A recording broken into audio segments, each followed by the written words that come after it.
East Hampton Village Zoning Board of Appeals, we are live. Good morning and welcome to the Zoning Board of Appeals meeting for Friday, April 14th. On the agenda, we have the minutes for March 10th, 2023. May I have a motion? So moved. Second, please. Second. All in favor? Aye. Okay. We have 5 determinations today, and I'm only going to read 4 because I don't think we have a quorum on the first one. So, in the application of Article 4.3 Trust 12 Egypt Close, Suffolk County Tax Map number 301-4-7-20 to construct additions to an existing residence and to construct a hot tub is approved. May I have a motion? So moved. Second, please. Second. Pam, please poll the board. Mr. McGurk? Yes. Mr. McMullen? Yes. Mr. O'Connell? Yes. Mr. Rose? Yes. Okay, second determination in the application of the Rosary LLC, 146 Main Street, Suffolk County Tax Map number 301-8-5-1 to construct additions to a pre-existing non-conforming residence is granted with conditions. May I have a motion? Make a motion. Second. Second. Pam, please. Poll the board. Mr. McGurk? Yes. Mr. McMullen? Yes. Mr. O'Connell? Yes. Mr. Rose? Yes. In the application of Benjamin Stucker Trust, 38 Hunting Lane, Suffolk County Tax Map number 301-3-7-26.2 to construct accessory structures is granted with conditions. May I have a motion? So moved. Second. Second. I think you recused yourself on that, so I'll second. Right. I'll second that. Okay. Pam, can you poll the board? Mr. McGurk? Yes. Mr. O'Connell? Yes. Mr. Rose? Yes. Ms. Fitzsimons? Yes. And the last determination in the application of Patricia H. Robert 2020 Family Trust, 117 Egypt Lane, Suffolk County Tax Map number 301-9-1-5 to legalize the construction of 5 AC condenser units is approved. May I have a So motion? moved. Second. Second. Pam? Mr. McGurk? Yes. Mr. McMullen? Yes. Mr. O'Connell? Yes. Mr. Rose? Yes. Ms. Fitzsimons? Yes. And now we have the continued hearing for the East Hampton Historical Society, 8 James Lane. Is anybody gonna? I know Mr. Osborne's away. Morning. Good morning. Thank you. Steve Long. Please state your name and address for the record. Steve Long, 38 Maple Lane, East Hampton, New York. Do you swear to tell the truth, the whole truth, and nothing but the truth? I do. So we did receive the report from the Historical Committee, and you saw the recommendation. Yes, we did. And they made a very compelling case, and we're very appreciative of their efforts and would like to proceed as they have recommended. Okay, so if we're going to give them the height variance, and they're going to put cedar shakes on the roof. Yes. Is it, we all in agreement with that? Or Yes. any questions? The determination will reflect that application as such. Yes. Okay. All right. Motion to close the hearing. So moved. Second. Second. Okay. Thank you. Thank you. And then we have new hearings for the day. Pam? Application of Applecog 72 LLC, Suffolk County Tax Map number 301-1269 for variances from Chapter 278 zoning to make alterations to an existing house that exceeds the maximum height limits and number of stories. Variances are requested from sections 278 2B1 and 278 3B2A to make alterations and add a dormer to the 4th story of an existing residence where 2 stories is the maximum number of stories, and to make alterations and add a dormer to a residence with a height of 43 feet 4 inches, where the maximum height for a residence is 36 feet. The subject property is 171,665 square feet in area and is located at 72 Applecog Road in Residence District R160. This project is classified as a Type 2 action in accordance with SACRE. Just 1 second, Jonathan. Pam, who's sitting on this application? It's a brand new one, Yes. so Abigail will sit before Okay, you. 4 of us. Okay, thanks. Go ahead, Jonathan. Great, thanks. Hi, John Tarbett for the applicant. I admit I wasn't completely aware of this house. I started looking into it. It's amazing history, which I know Bob Hafner had to file a report of the house. Amazing history. 1840, it was first built as a boarding house before the Long Island Railroad. It came to East Hampton. It was on over 100 acres of land. It burned down in 1880 and was rebuilt in its current configuration. So 150 years of history with the current house. It was owned by LaForest, which became LaForest Lane. It was at times, there was refugee children from Belgium during the war, lived there for the summer. It was a 22-room boarding house for 50 years. And then finally, in about 1919, it was purchased by a family who kept it the same family for over 100 years. And pretty much it hasn't changed. There was a fire, apparently, in the 1920s, which did not completely destroy it, but it was rebuilt. And in the rebuilt form, so from 1880 to about 1930, there was a dormer on the front of the house. And for unknown reasons lost to history, the dormer was removed around 1930. Otherwise, the house pretty much stays the same. Although you see, if you look at it now, you see asphalt shingles on the roof. Those are intended to be replaced once the roof situation is and there'll be wood shingles. The house has no historic protection in East Hampton, although it'd be nice if it did. It just doesn't. So when this house sold in 2019 to a new family after 100 years being the same family, it could have been torn down and you could build an 18,000 square foot house on this property. But the new owner sole intent was save, preserve, and rebuild this house so it could stand for another 100 years. It's being rebuilt almost to the inch the way the before 1930 house would have been. So they're asking to put the dormer back that would have been there before it was removed in 1930. Otherwise, it just got picked up and moved. So it was in a pre-existing now non-conforming spot too close to Appequag Road. They picked it up and moved it back so that it now meets setbacks. So that's becoming more conforming. So the only relief that they need to rebuild this home, and after speaking to the builder and the homeowner, redoing a house like this is way more expensive than building a new house. So they've gone to great expense to try to recreate and preserve what was there for 150 years. So the only relief they need is to put the dormer back is height relief. And the dormer just allows a fourth floor, which is the pre-existing legal fourth floor, to be more habitable. Specifically, when you come to the staircase, you'll hit your head now, but this will create additional headspace when you come to the staircase to the fourth floor. Will the fourth floor be sprinklered? Does it have to be sprinkled, or does it pre-existing? I believe it is going to be. Yeah, it has to be. I think it was third and fourth have to be. Everything above the second floor we're doing is sprinkler. Another benefit to what has been there for 150 years. Let me just think. So that's essentially, important consideration is there was a few letters submitted to the board which indicate the house is going to get taller. The house that's there, the house that had been there for 150 years was actually a couple inches higher than what it's been. It's been moved and put on a new foundation. So it's been moved to a conforming location and put on a new foundation, but it's actually an inch or two shorter than what had been there for 150 years. So we're not going higher. We are, with the variances needed because it's a change to a pre-existing non-conforming structure. And because technically, while the roof is getting no higher, the dormer is additional roof area. Okay, thank you. Any questions for? Yeah, I just had one question. So the application had 4 foot 4 inches was the requested variance, and we noticed it's bigger. It's more than that, right? Because you're going 36 to 43, so it's 7 foot 4 inches. So is it the 43.4? Is that the height? Is that the correct? Yeah. So there was a. The application itself, and the body of the application was indicated as the height to be 40 feet. It actually is the 43.4.5 or whatever. We noticed it was correctly noticed. Okay, great. Yeah. That was the only question I had. Jimmy, how again? You guys are good? No, I'm okay. Okay, there may be. Somebody. I know. Okay. Can anybody like to speak in the audience on this? Please come up one at a time.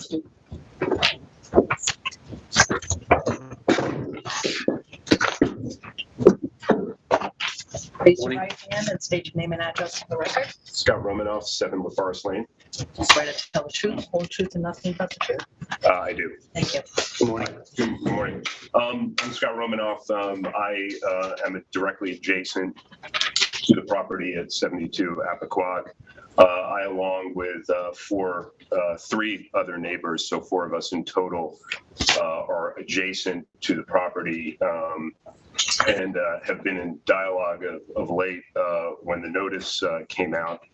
We understand the question today is the dormers. We don't think the dormers should be viewed in isolation, just given what is a substantial totality of a project. But quite frankly, we understand the dormer is the issue before you, and the request to change something that hasn't been in place for 100 years. We don't have an attorney. We want to have an open, constructive dialogue with our neighbors, but this is significant to our property, and we have not really had the opportunity to have that dialogue. And what we would just ask is that the record remain open for another month so we can have that dialogue and get appropriate counsel. Just so you understand, we're talking about the dormer, not anything. Understand, but the dormer hasn't been there in 100 years. It is significant. It is the question before you. And, you have four adjoining neighbors who have concern and would like to have the opportunity to constructively have a dialogue with the board about the issue. Any members? Nope. I just had a question. How do you feel that the dormer in the front of the house is impacting your property? Well, we are directly behind it. Two of our other neighbors are along the side? The side. One is abutting the corner. The house has been moved back. There is additions being added to the house, and now it is effectively going to be raised, and you're going to have dormers added that haven't been there in almost 100 years. So it's inappropriately moved back and built out except for the dormer by the code. So it's all within the code. Okay, so, all right, I got you. All right, thank you. Somebody likes to speak.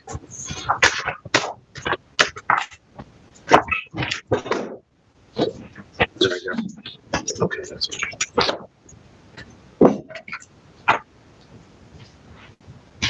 Please state your name and address for the record. William D. Young, 18 LaForest Lane. You swear to tell the truth, the whole truth, and nothing but the truth? I do. Thank you. Good morning, Chairman, members of the board. As I said, my name is William D. Young. My family and I have lived for 30 years on 18 LaForest Lane, directly across from the back driveway, 72 Applecott Lane. And what I really would like to speak to you today about is the voice my objections shared by many of the neighbors. I'm not part of the same four neighbor group, but at least the fifth neighbor that objects to this. And this is a substantial increase to an already pre-existing non-conforming situation. And I do appreciate that this was rejected in December by the building department, but I think it's important that it be rejected again. First, I want to say that this is really substantial. The entire portion of the dormers is above the village zoning limit, right? Not just the top of it. Every 100% of it will be non-conforming that they add to an already non-conforming situation. That these dormers, as has been pointed out, both by the applicant representative here today and others, hasn't existed for over 100 years. So it wasn't deemed after fires or anything else to have been replaced. And it isn't just on the side facing Applecott Road. It's also on the back of the house facing as many of the other neighbors as well.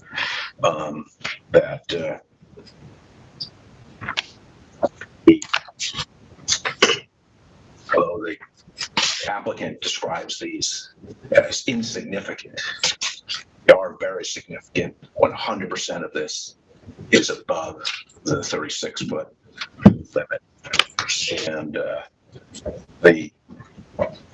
So I want to make sure that people realize that. And it also, it's 20% of the limit. This is not just something de minimis. This is really a big thing. If everybody or anybody gets to go 20% beyond zoning restrictions, it really kind of makes a mockery of the whole zoning requirements. And just because something may have been there 200 years ago when the house was built, but wasn't there 100 years ago, certainly doesn't make that condition a pre-existing condition at the time the zoning was put in that didn't allow this. The rationale that the applicant gives in its submission is that it would make the fourth floor substantially more habitable. Well, you know, the village zoning has been determined that residents shouldn't even have a third or fourth habitable floor. Obviously, they had a pre-existing condition here, but to make the fourth floor, where you're not even allowed a third floor inhabitable space, more inhabitable, is really, you know, not something that I think the community or the neighbors should have to deal with.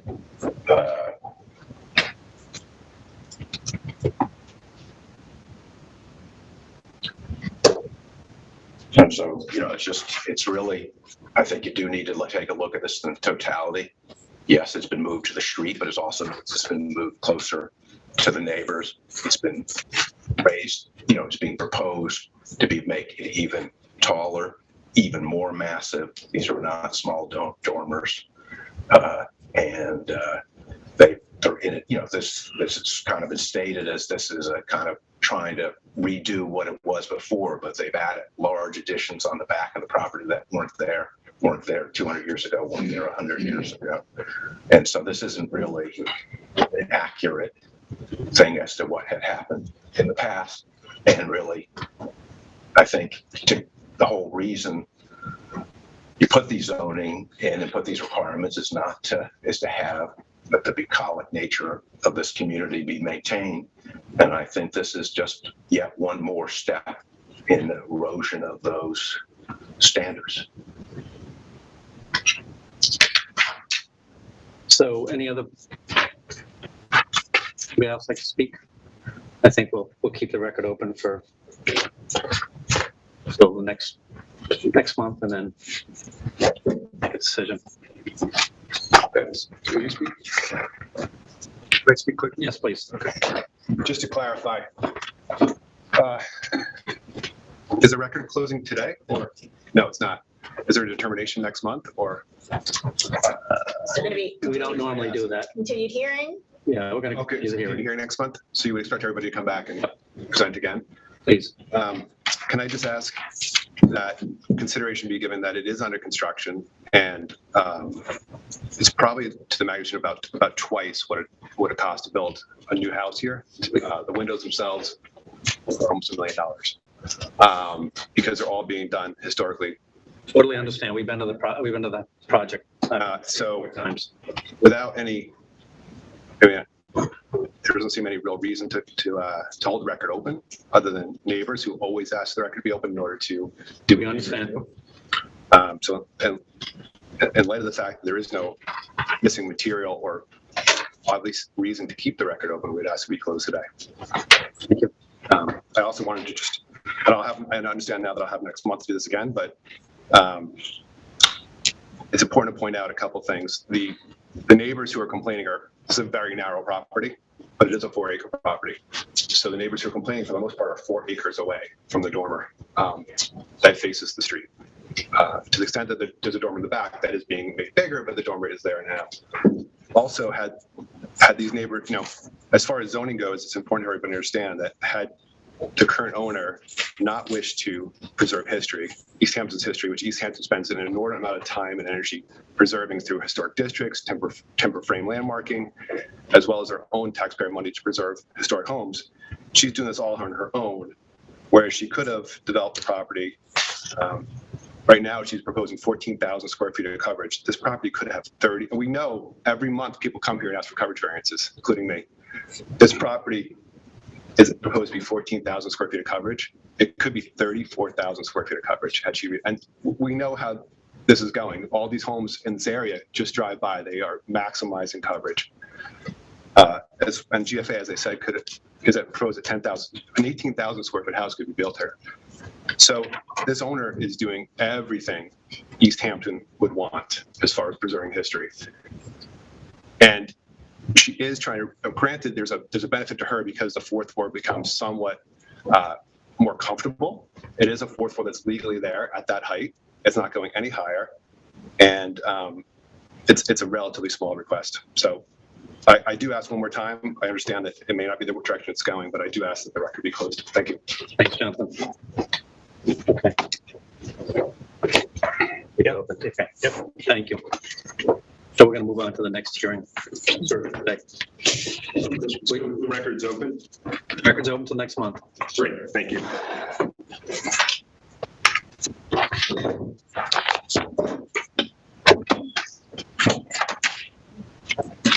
Yep.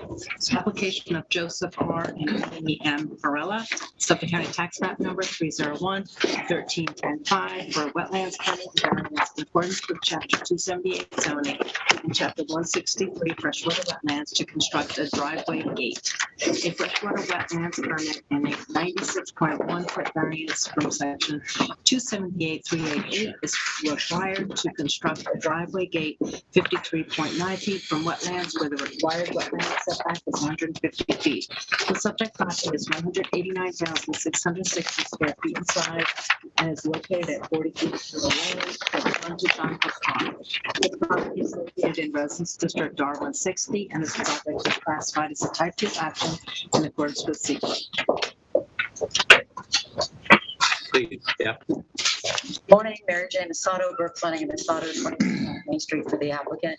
I'm before you today to seek dimensional area variance of 96 feet from the edge of the closest wetlands boundary in order to build a gate for this property. It will be located, should you grant it, 53.9 feet for the wetlands where there's a driveway cut already in existence. This property is a pre-existing non-conforming property. The improvements have been that are there have been long-standing. It has 2 driveway cuts on the property that were established and they are pre-existing. We submit to you that the proposed gate will not change the character of the neighborhood, and that's why I submitted to you the neighborhood analysis. Lisa Poyer with Twin Forks Permits actually physically went up and down the driveway and did, in my opinion, a terrific job. There are 11 properties on Turbell Road. Of those, 1 is a vacant lot that's used in conjunction with another improved property, and another is with the Peconic Land Trust. However, 7 properties contain driveway gates, which is 60% total of the lots along Turbell Lane, which have driveway gates, and 8 driveway gates with 15 along Turbell Lane, which has 15 curb cuts total, which is 53% of curb cuts along Turbell Lane. So we respectfully submit that what's being proposed is not going to have a negative detrimental impact to change the character of the neighborhood because driveway gates are pretty much established along Turbell Lane. We are at this property, I don't own this property, but the owners are at the very terminus of Turbell Lane, where where the turnaround is. And they really do want to foreclose people who don't know that it's a dead-end street. And then when they can't turn, they come into and turn around on their property. So it's sort of a deterrent because that has been an issue. And we submit to you that it is a pre-cleared area, the footprint of where the post is going to go. And if you see the actual plan that was submitted, we're not talking about an elaborate gate. It's fairly simple, small footprint where the existing driveway is. The owner will be taking mitigation measures so that during the construction of this structure, there's not going to be disturbance that it will flow into the wetlands or further disturbance of the wetlands that we submit to you. There will be no clearing or further disturbance because it's already where land has been disturbed and the driveway exists.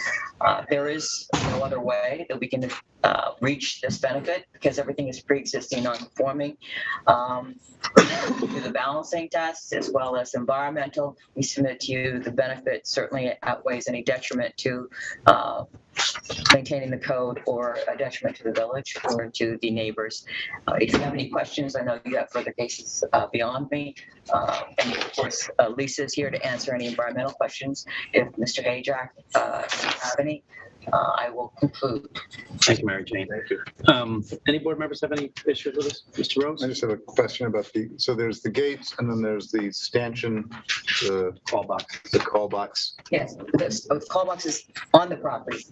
And it's how, because the other, I noticed in the picture and going up and down River Lane, while there are numerous gates, there's only, like, as far as I can tell, there's only. We actually, Lisa had brought to our attention that the gate, Lisa, you want to address that, please? Because that it had to all be on the property and not, so she's familiar with that point. And that's the square you went through. Lisa Poyer, 288 East Montauk Highway, Hampton Bays, New York. You swear to tell the truth, the whole truth, and nothing but the truth? Thank you. The proposed driveway gates had originally been proposed on the actual property line. I had reviewed the code with Tom Prado, the chief building inspector, and we determined that obviously the call box and the driveway gates both themselves need to be located on the physical property in order to allow emergency vehicles as well as people entering the property to fully pull off of the roadway, the right-of-way, before they enter in the gate code and then enter into the property, as well as being located on the physical property, not in the village right-of-way. So they were relocated, which is reflected on the current survey that you have.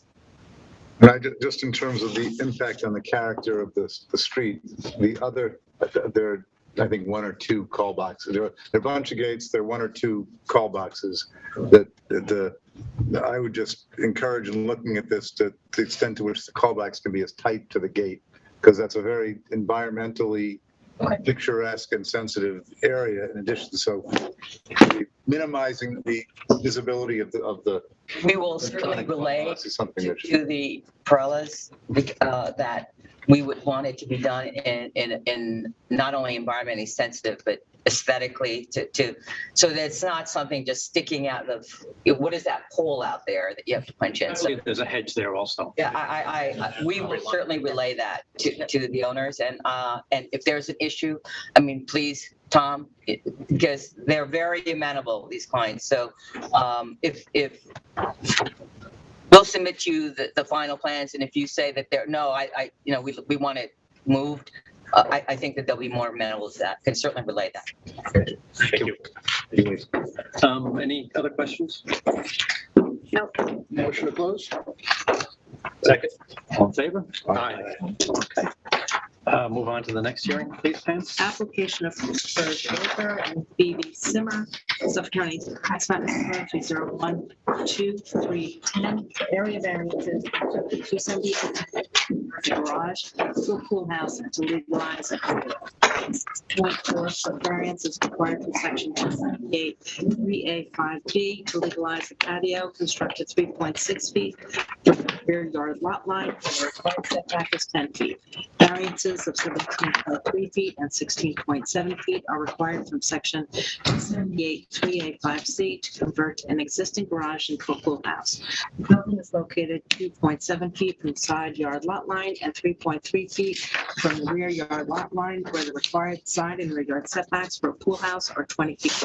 A 50 square foot variance is required from section 278 3D2A to permit a pool house to contain 300 square feet of gross area, where the maximum permitted floor area for a pool house is 250 square feet. The subject property is 10,235 square feet in area and is located at 9 Sag Harbor Road in Residence District R40. This project is classified as a type 2 action in accordance with SEQA. Good morning. Good morning, Chairman McGurk, members of the board. My name is Martha Reichert, Toomey Latham Shea, Kelly Dubin, Quartararo. For the applicants, Chris Yeager and Phoebe Simmer, I'm joined by them today. And so, at its heart, this application is to convert the existing garage into a pool house. I spoke with Billy Hajek earlier this week in light of some of the comments in his memorandum, and my clients would like to revise the application so that the pool house is limited to 250 square feet, and they would propose that the remaining 50 square feet be allocated towards storage. This is consistent with several decisions that this board has made in the past. I submitted a memorandum of law in support of the application earlier this week. I apologize that I couldn't get it to you sooner, but it's in and I can go over some of them. But I found about 12 cases. I limited them all to the R40 district because you can find pool house conversions in nearly every single district in the village. It's something that's become commonplace. And, I think that one of the things that we want to that for me was very interesting. I had a closing with Linda Riley, the village's long-term attorney. I said, hey, Linda, do you remember there being, how often do you see pool houses, garages converted into pool houses? She goes, oh, plenty. And as I started doing my research, again, would love to commend the village for its Laserfiche because it makes researching these older decisions really a lot easier than it used to be. And so just within the R40 district, I found 4 similarly situated properties. Probably the one that's most on point is the application of 32 Sherrill, which had a 296 square foot garage that had similar setbacks from the rear and the side yard, and they allowed it to be converted into, this board allowed it to be converted into a 250 square foot pool house with, I guess it was 46 square feet of storage. And so we're looking to pretty much do the same thing. Another thing that we are seeking variance relief for is the existing slate patio that was constructed by a prior owner. And my clients always knew they would have to legalize it since we're going for the pool house conversion. The patio makes sense. It's there. It's in place. It's been there for probably about at least 7 years without any issue or complaint. One of the things that we submitted to the record are actually 2 letters in support from the adjoining neighbor, Tommy and Kathy Piacentine at 10 Buell Lane Extension.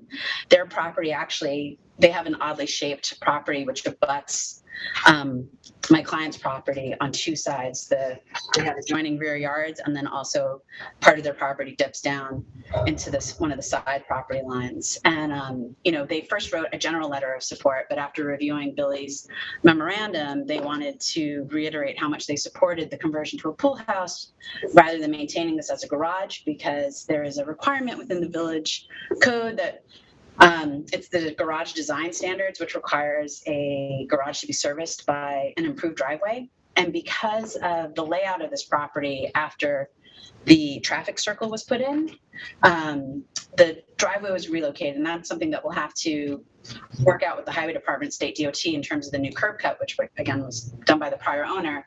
But it makes sound sense. I took a drive yesterday coming from Toilsome Lane, and I went into the circle. And if you tried to get to the driveway where it used to be, you would actually have to turn into the southbound lane of 114 to get into the driveway. So to me, it's one of those things where the prior owner who rerouted the curb cut had a very good reason for it. And so we will end up having to legalize that. But it does end up resulting that if a driveway was to be put in to reach and service the existing garage, you would have improved driveway service along 3 sides of the property. This is unattractive for a number of reasons. It adds coverage, even though it doesn't count towards coverage per se, because it's a residential driveway. It does take up a lot of the surface permeability of the property in terms of capturing surface waters. And so the neighbors at 10 Buell Lane, the Piacentines, they also would prefer not to have a car coming along 2 sides of their property driveway. I And think the board understands you're not going to have a driveway go in front of the house and around the house.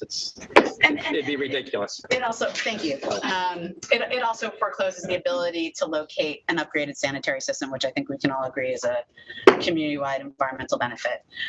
So with respect to sort of the other variance standards, if you go through the 12 decisions that I cited time and time again, this board has found that the conversion of these pre-existing garages into pool houses does not cause a detrimental or an adverse impact to the character of the neighborhood. We have a letter in support. There is no way to achieve this without a variance because as a pre-existing non-conforming structure, straight off the bat, we have to come before this board to alter a non-conforming structure. And then in terms of the substantiality, yes, by the numbers, it does appear to be a large variance. But again, this board has found several times in the decisions that I cited within my memorandum that by sheer numbers, it may appear substantial, but because the building is being reused in its existing footprint, the board has found that that makes it not substantial. And so that's for the most part the gist of our presentation. I don't know if you have any specific questions for me or for the applicant. Board members? I don't have anything. I think I'd like to see 250 square feet total, Yes. the whole, without the 50 square feet of storage. Okay. If it's doable, I mean, it looks like the garage has to be rebuilt I just totally I anyway. discussed that with my clients, and we are more than willing to covenant to it. And this is why our preference would be to maintain the 300 square feet. We are removing, I believe it's a 96 square foot shed extension that is connected to the garage. Chris and Phoebe want to get rid of that, but that effectively means that they don't have a storage shed anymore. So they're more than happy to carve out a 50 square foot area that can act as that sort of storage shed for them from. There will not be a door between the If you pool want house. us to make sure that it's only accessible from the outside, they're amenable to it, and we're more than happy to file a covenant. Okay, all right. I can live with that then. Yeah. Anybody like to speak on this? Okay, make a motion to close. Second? Second. Chairman, can I make a Yes, please, suggestion? Billy. I don't know if you want to condition your decision on submission. We need a set of plans, or the board Okay, should require a set of plans demonstrating how the pool house will be 250 square feet and the storage area will be only accessible from the outside. Correct. So that should Okay. be. Do you want that prior to your next meeting? if we could, Okay, that'd be great. We'll That'd be do our great. best to get it prior to the next meeting. And then my one request for the covenant would be that I can add a provision saying that should the village code ever be amended to allow pool houses to be in excess of 250 square feet, that the restriction would obviously be terminated to conform with whatever. I mean, I don't know if right, these things run with the property forever. So, if one day the village code is amended to allow a 300 square foot pool house, I wouldn't want us to be covenanted and foreclosed from conforming with something that's allowed under the code. No, you're asking for a variance and, Yeah. where Okay. Well, but I'm just saying, should the code ever, you're asking for a substantial variance and okay, so I would say I have you're to, trading. Sounds like a no. that's fine. Okay, so we're going to close the hearing, subject to, and you're going to get the plans, or we're going to keep the hearing open? I think we're gonna keep it open. We're going to keep it open Until we see the plan. until we get the plans. Close it as You can close it, but leave it open only for the submission of these proposed plans. That would be my preference. Okay. So motion to close the hearing. So Second? Second. All in favor? Aye. Okay, Thank you very much. thank you. Last hearing of the day, Pam. Application of Orange Properties 2 LLC, Suffolk County Tax Map Number 301-9610.5 for an area variance from Chapter 278 zoning to legalize an AC condenser unit. 10-foot variance is requested from Section 278 to legalize one AC condenser unit located 10 feet to 5 yards on the site where the required setback is 20 feet. Subject property is 73,371 square feet in area and is located at 46 Bertha Lane in Residence District R160. This project is classified as active action in accordance with secret. Morning, Lori. Good morning. How's everyone? Well, how are you? This is just 2 pages for everyone.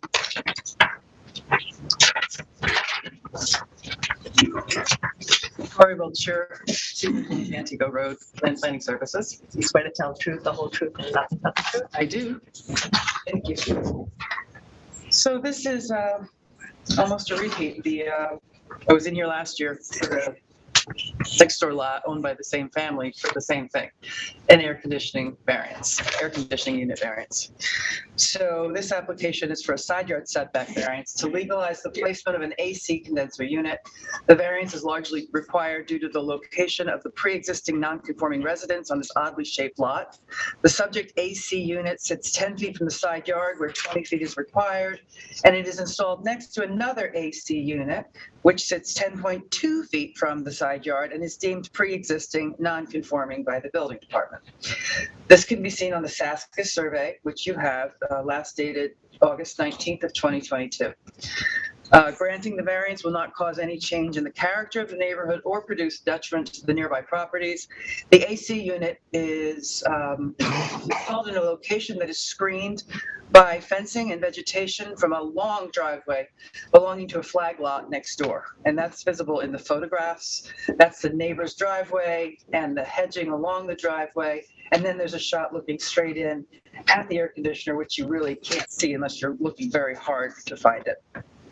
And it sits up against another driveway, actually on the other side of the hedge. It's like two driveways. a lot of driveway. Correct, yes. 40-foot driveway. Yeah. Yes. Okay, all right. So this addition, this lot abuts 40 Further Lane, owned by the same family as Orion Properties LLC, which benefited from variances granted for 4 AC units situated 3.7 feet from the side yard line, lot line in 2022. And while the variance is substantial, this is due strictly to the location of the existing AC unit and should not preclude granting of the variance. The AC unit will have little or no impact on nearby properties.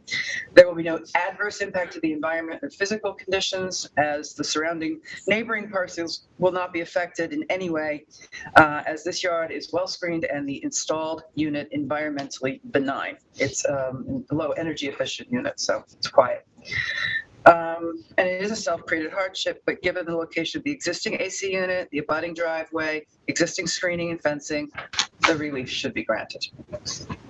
Board members? Just a comment, which is, I have no problem with this particular application. I just don't want to, we see a lot of applications involving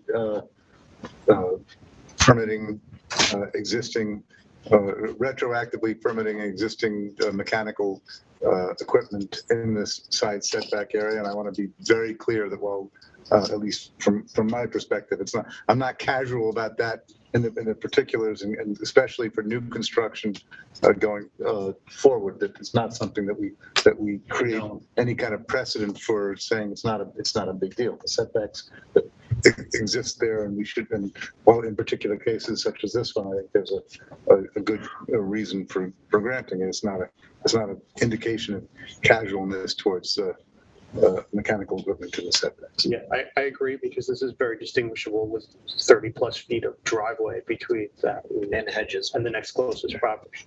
And hedges and fencing, and it's not new construction. Thank you. Motion to close the hearing. So moved. Second. Thank you. All in favor? Aye. And then motion to close. Make a motion. Second. All in favor? Aye. Thank you all. Have a nice